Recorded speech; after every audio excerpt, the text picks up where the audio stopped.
नमस्कार दोस्तों, बजरंग स्टडीज के यूट्यूब चैनल पे आपका हार्दिक स्वागत है। दोस्तों, हम बात कर रहे थे सब्जेक्ट वर्ब एग्रीमेंट की। हम बात कर रहे हैं सब्जेक्ट वर्ब कॉन्कर्ड की। पिछली वीडियोज में हमने लगभग रूल 17 कवर कर लिए हैं। 17 नियम हमने कवर कर लिए हैं और ये पार्ट सब्जेक्ट वर्ब एग्रीमेंट का ये जो पार्ट आज हमारा होने वाला है, ये लास्ट पार्ट होने वाला है। और इसमें हम जो डिस्कस करेंगे रूल नंबर 18, रूल नंबर 19 और रूल नंबर 20 हम डिस्कस करने वाले हैं। इसके बाद एक हल्का सा टेस्ट हम इस टॉपिक के बारे में कंसल्ट करेंगे। आइए रूल नंबर 18 की तरफ हम चलते हैं। नियम नंबर 18 की तरफ हम चलते हैं। रूल नंबर 18 हमारा क्या कहता है? रूल नंबर 18 से देखिए बहुत से क्वेश्चन कॉम्पिटिटिव एग्जाम्स में हमें देखने को मिलते हैं। तो थोड़ा सा ध्यान मैं चाहूंगा तुम्हारा रूल नंबर 18 की तरफ। देखिए क्या है, कुछ नाउन्स होती हैं और वो नाउन क्या है, देखो उनके बारे में हम डिस्कस कर लेते हैं। मॉव,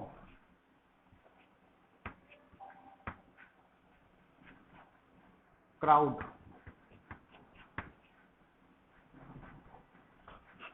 असेंबली,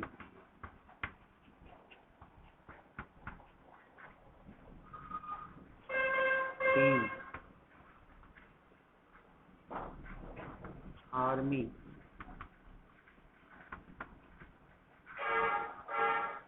फ्लॉक,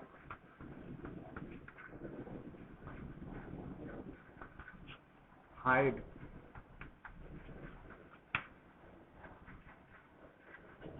उसके बाद है हेयर,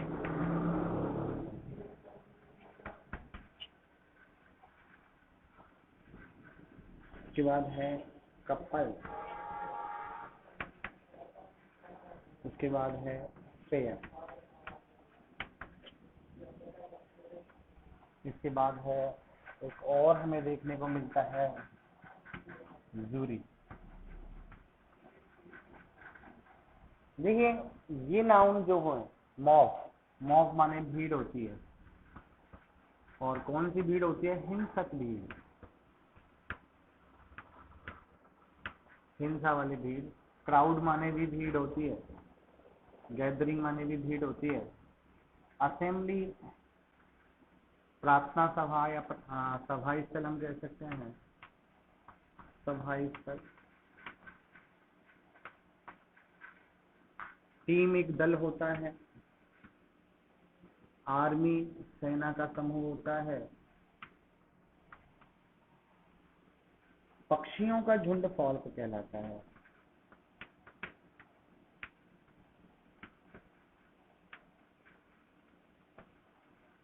हर्ड यानी कि जानवरों का झुंड या समूह।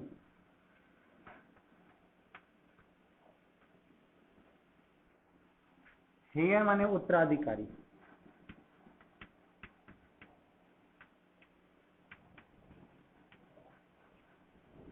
कपल यानी कि जोड़ा होता है, पेयर माने भी जोड़ा होता है, और जो जरी होता है उसको निर्णायक दल कहते हैं।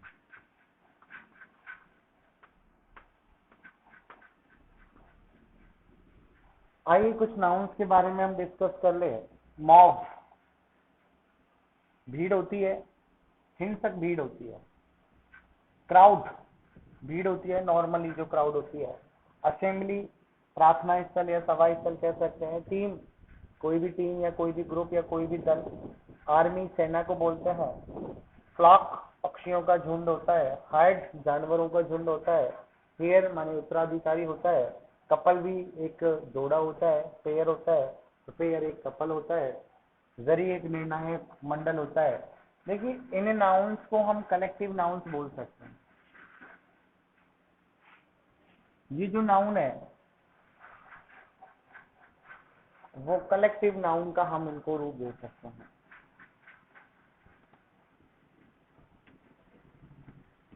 Collective noun. थोड़ा सा ध्यान देने वाली बात है कि कलेक्टिव नाउन को ध्यान दो, अगर हम यूनिट के रूप में सेंटेंस को यूज करेंगे तो वहां ध्यान रखना सिंगुलर वर्ब यूज होगा, और इसको डिवाइडेड फॉर्म में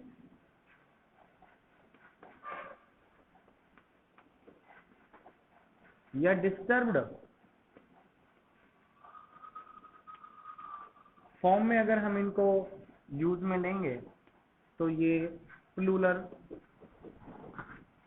के रूप में इनका हम यूज करेंगे। देखिए एक ऑडियंसेस और थोड़ा सा कलेक्टिव नाउन के रूप में हम लिख लेते हैं, ऑडियंसेस। आइए देख लेते हैं क्या है, क्या हमारा रूल नंबर 18 कह रहा है, नियम नंबर 18 हमें क्या बताना चाह रहा है, क्या हमें समझाना चाह रहा है, उसके बारे में थोड़ा सा हम देख लेते हैं। देखिए क्या है, ये कुछ कलेक्टिव नाउन है। अब इन कलेक्टिव नाउन को या इन कलेक्टिव नाउन के साथ हम देखिए सिंगुलर वर्ब का भी यूज कर सकते हैं और इनके साथ हम प्लूरल वर्ब का भी यूज कर सकते हैं।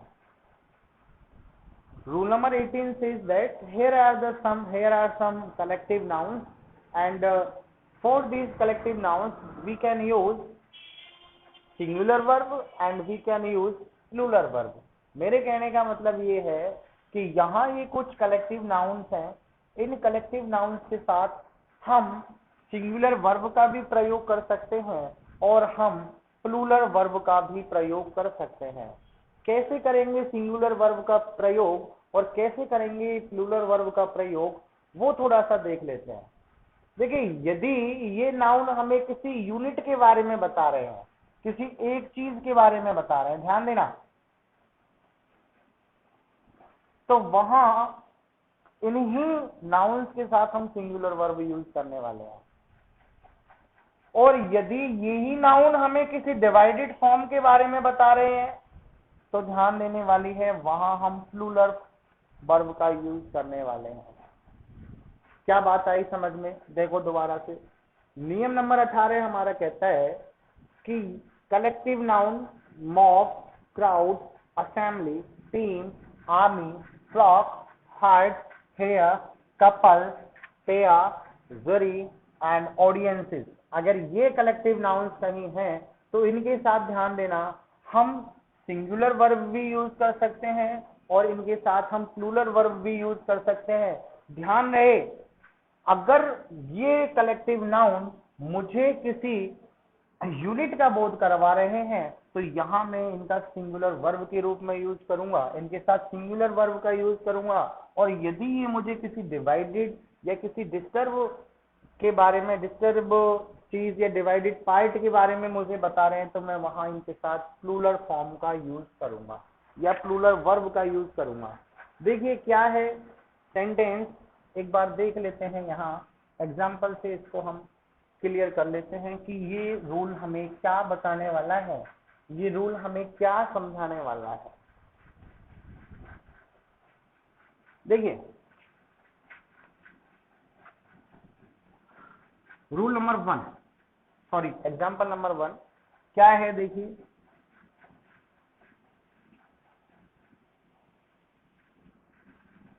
The audience is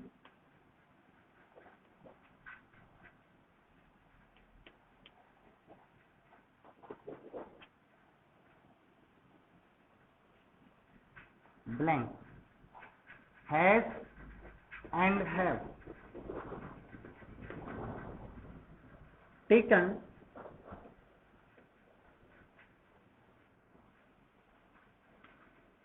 their seats। ध्यान देना, थोड़ा सा ध्यान देने वाली बात है। मैंने एग्जाम्पल लिखा है द ऑडियंसेस, उसके बाद blank has and have taken there seat. अब कैसे पता चलेगा कि ये कलेक्टिव नाउन मुझे यूनिट का बोध करवा रही है या मुझे किसी डिस्टर्ब्ड या किसी डिस्ट्रीब्यूट पार्ट का बोध करवा रही है? ध्यान दें, देखिए सीट्स, डियर, डियर कहता है अपनी अपनी, यानी कि जो मूवी देखने जो लोग गए थिएटर में या जो ऑडियंस वहां पे थे वो अपनी सीट ले चुके थे या उन्होंने अपनी सीट ले ली है। तो कहने का मतलब क्या है, डियर जो है वो हमें प्लूरल फॉर्म का बोध करवा रहा है कि यहाँ पे कौन सी फॉर्म यूज होने वाली है, प्लूरल। तो मैं यहाँ पे ऑडियंसेस के साथ यूज करने वाला हूँ have. The audiences have taken there seat. Audiences जो हैं वो अपनी सीट ले चुके हैं। अब देखिए इसी एग्जांपल को एक बार दूसरे पॉइंट ऑफ व्यू से देखिए कि इसके साथ सिंगुलर वर्ब कैसे यूज होने वाली है।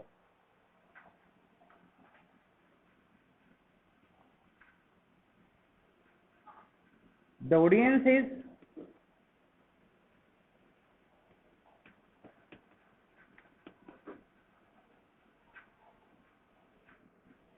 blank is are ready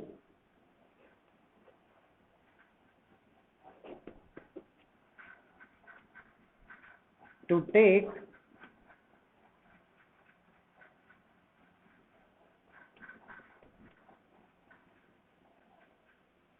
movies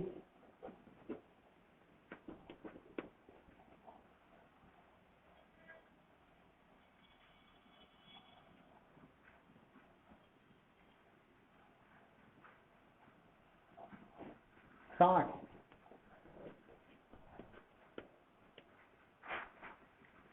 The audience is and are ready to take movie start। जो ऑडियंस है, देखो मूवीज ये एक यूनिट का हमें बोध करवा रहा है कि जो मूवी शुरू होने वाली है उस मूवी के जो पहला शॉट है उस शॉट को देखने के लिए ऑडियंस तैयार है। तो यहां मैंने यूज किया इज। भाई यहाँ देयर आया, देयर ने मेरे को डिवाइडेड पार्ट के बारे में बता दिया तो मैंने यहाँ पे प्लूरल वर्ब यूज कर दिया। यहाँ पे मूवीज, मूवी का सिंगुलर का बोध हमें करवा रहा है, हमें एक यूनिट का बोध करवा रहा है तो मैंने यहाँ पे सिंगुलर वर्ब यूज ले ली। दूसरा एग्जांपल देख लेते हैं।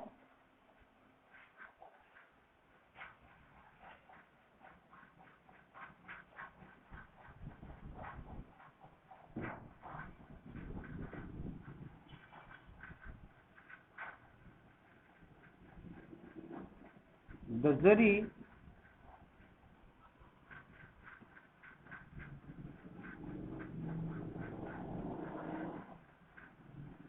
presented blank has and have presented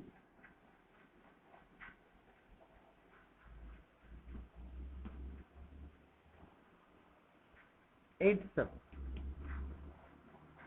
opinion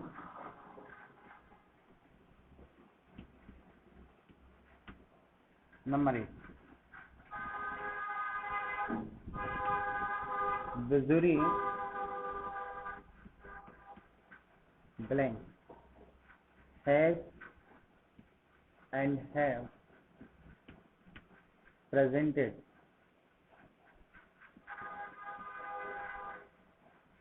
their outlook। ध्यान देना, द जूरी और एक्स ये मुझे एक यूनिट का बोध करवा रहा है। एक्स सिंगुलर फॉर्म है तो यहाँ पे मेरे जो वर्ब होने वाली है वो कौन सी वर्ब होने वाली है, सिंगुलर वर्ब होने वाली है। उसके बाद देखिए जूरी, सेम सेंटेंस है। अब यहाँ पे देखिए डियर, ये मुझे सेंटेंस के डिस्टर्ब होने के बारे में, डिवाइडेड होने के बारे में बोध करवा रहा है तो मैंने यहाँ पे प्लूरल वर्ब का यूज कर दिया।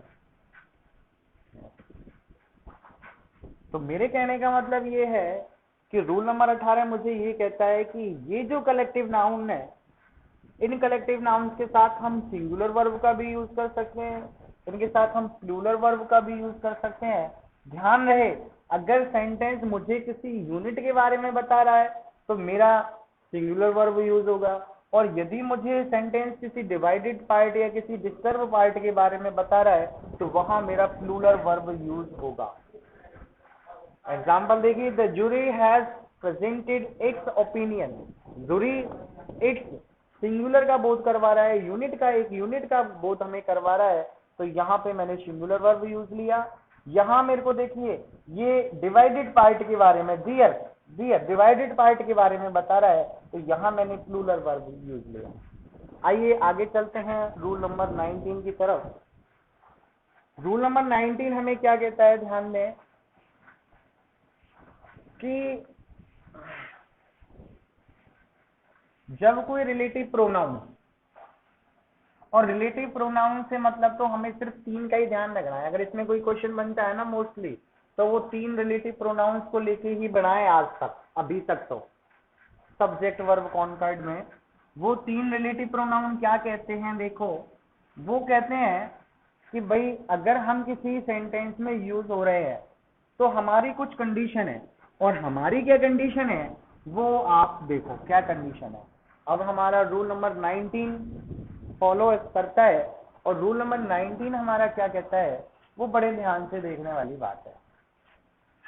देखिए रूल नंबर 19 क्या कहता है।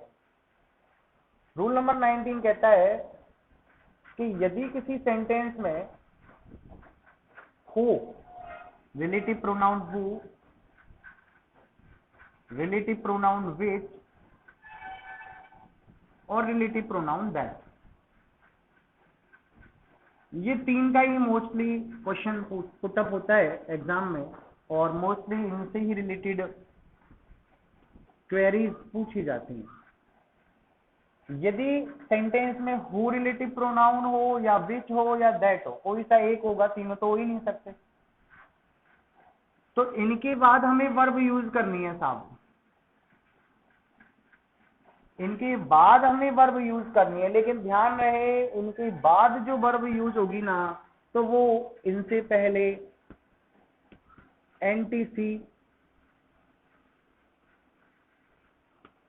एंटीसीडेंट,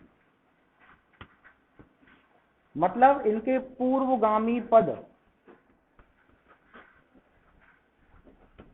पर डिपेंड होगी। क्या बात कही हमने कि यदि सेंटेंस में हु, विच या दैट रिलेटिव प्रोनाउन है, और इन रिलेटिव प्रोनाउंस में, इन रिलेटिव प्रोनाउन के बाद अगर हमें कहीं वो कोई वर्ब का ऑप्शन दिया गया है, तो ये वर्ब इनसे पूर्वगामी पद पर डिपेंड होंगे। अगर ये प्लूरल है तो वर्ब प्लूरल आएगी, अगर ये सिंगुलर है तो वर्ब भी सिंगुलर आएगी। देखिए क्या है,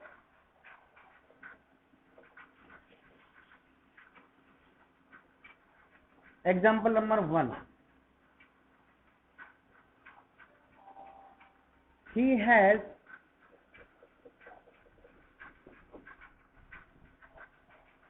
read the books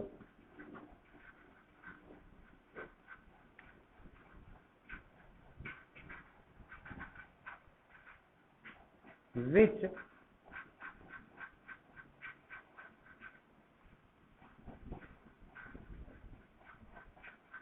was or were written by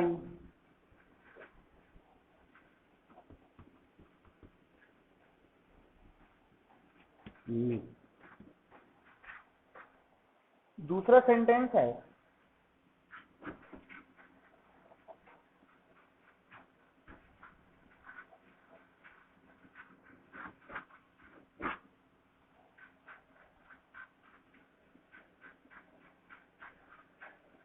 this is the city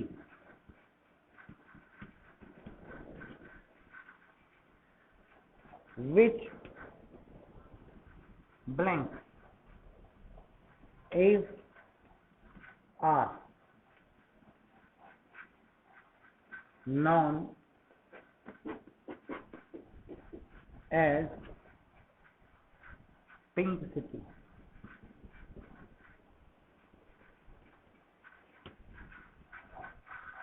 तीसरा सेंटेंस है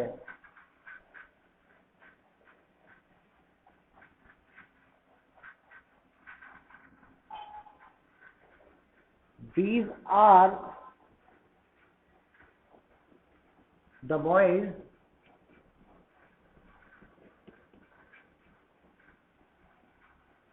who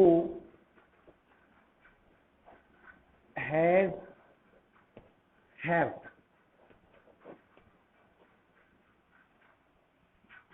got success. आइए तीनों रूल्स को एक बार ऑब्जर्व कर लेते हैं कि तीनों रूल्स हमसे क्या कह रहे हैं, तीनों सेंटेंसेस हमसे क्या कह रहे हैं, एक बार इनको ऑब्जर्व कर लेते हैं।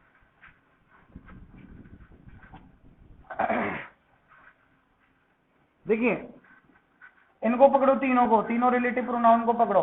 सबसे पहले तो मैंने इसमें रिलेटिव प्रोनाउन पकड़ा विच, पकड़ लिया। विच के बाद मेरे को वर्ब यूज करनी है, right.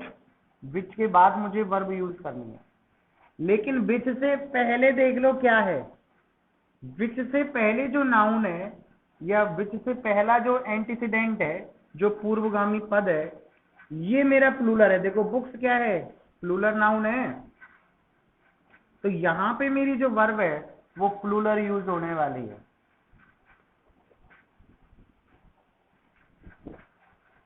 He had read the books which were written by me, या विच की जगह में यहाँ पे देखो दैट का भी यूज कर सकता हूं। उसने वो सारी किताबें पढ़ ली है जो मेरे द्वारा लिखी गई है या जो मेरे द्वारा लिखी गई थी। देखिए दिस इज द सिटी विच, देखो विच आ गया, पकड़ लो इसको। ये रिलेटिव प्रोनाउन अपन ने पकड़ लिया विच। विच के बाद मुझे वर्ब लिखनी है, लेकिन वर्ब से पहले देखो एंटीसीडेंट क्या कहता है, सिटी है। सिटी सिंगुलर है, तो यहाँ पे मैं क्या उनकी वर्ब यूज कर दूंगा, सिंगुलर वर्ब यूज कर दूंगा। Is known as pink city, this is the city. अरे ये वही शहर है जिसको कौन सा शहर बोलते हैं, पिंक सिटी बोलते हैं, जिसको गुलाबी नगर बोलते हैं। दीज आर द बॉयज, देखिए हु पे पकड़ो, हु पे पकड़ लिया। अब हु के बाद देखो वर्ब क्या है, नाउन क्या है, नाउन क्या है, प्लूरल नाउन है, बॉयज है, तो वर्ब भी क्या हो जाएगी, प्लूरल आ जाएगी। These are the boys who have got success, ये वही लड़के हैं जिनको सफलता मिल चुकी है। एक बार रूल नंबर 19 को दोबारा से रिवाइज कर लेते हैं। Rule number 19 says that if there is any relative pronoun, it means there is who, which and that, so we have to use after these relative pronouns according to the antecedent। कहने का मतलब ये हुआ कि यदि किसी वाक्य में who, which या that रिलेटिव प्रोनाउन आए हुए हैं और उनके बाद अगर हमें वर्ब यूज करनी है, तो वो वर्ब हमेशा इनके पूर्वगामी पद के ऊपर डिपेंड होगी। कहने का मतलब अगर ये नाउन सिंगुलर है तो वर्ब सिंगुलर आएगी, और अगर ये नाउन प्लूरल है तो ये वर्ब भी प्लूरल यूज होगी। विच को पकड़ा, विच से पहले बुक्स, बुक्स जो नाउन है वो प्लूरल है, तो यहाँ पे वर्ब कौन सी आ गई, प्लूरल आ गई, वर्ब आ गया। उसके बाद देखिए विच को पकड़ा, विच से पहले सिटी, सिटी सिंगुलर है तो वर्ब भी सिंगुलर आ गई, इज। उसके बाद देखिए हमने पकड़ा किसको, हु को, हु से पहले देखा बॉयज, प्लूरल है तो वर्ब भी प्लूरल आ गई।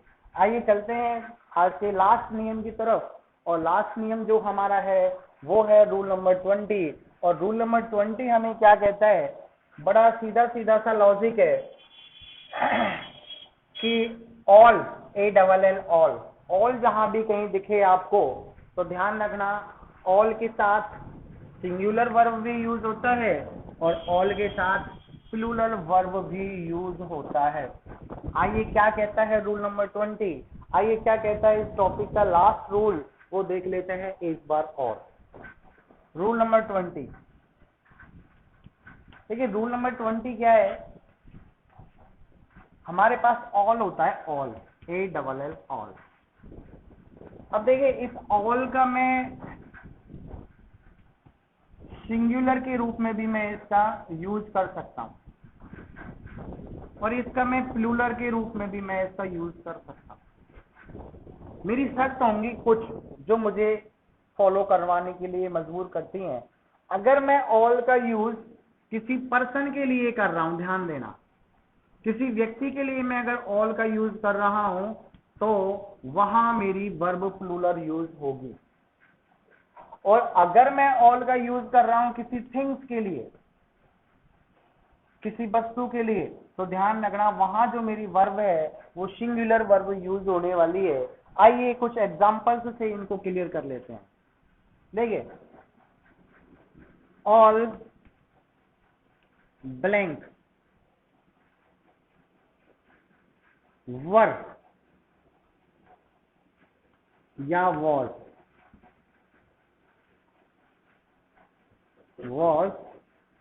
या वर।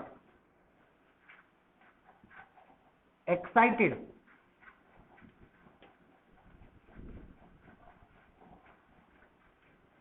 To take a look, to take a look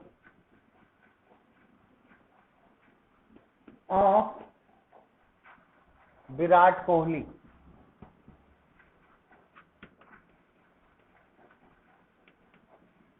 ध्यान देना मेरे सेंटेंस पे कि मैं क्या कहने वाला हूं, मैं कौन सी कहानी समझाने वाला हूं।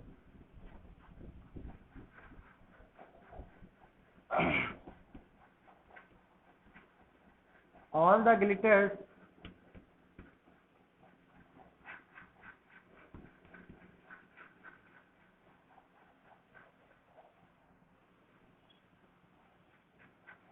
is are not gold।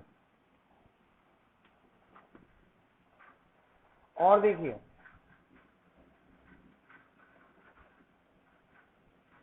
all blank is are bell if ends well। आइए तीनों एग्जांपल्स को क्लोजली एक बार देख लेते हैं कि क्या कहने चाहते हैं तीनों एग्जांपल। ऑल आ गया, उसके बाद हमें वाज या वर में से कोई एक भरना है। ऑल एक्साइटेड, सभी उत्तेजित थे। टू टेक ए लुक, एक झलक पाने के लिए। ऑफ विराट कोहली, विराट कोहली की एक झलक पाने के लिए सभी उतावले थे, सभी उत्सुक थे। तो मुझे बताओ ऑल का यूज किसी व्यक्ति के लिए हुआ है या किसी वस्तु के लिए हुआ है?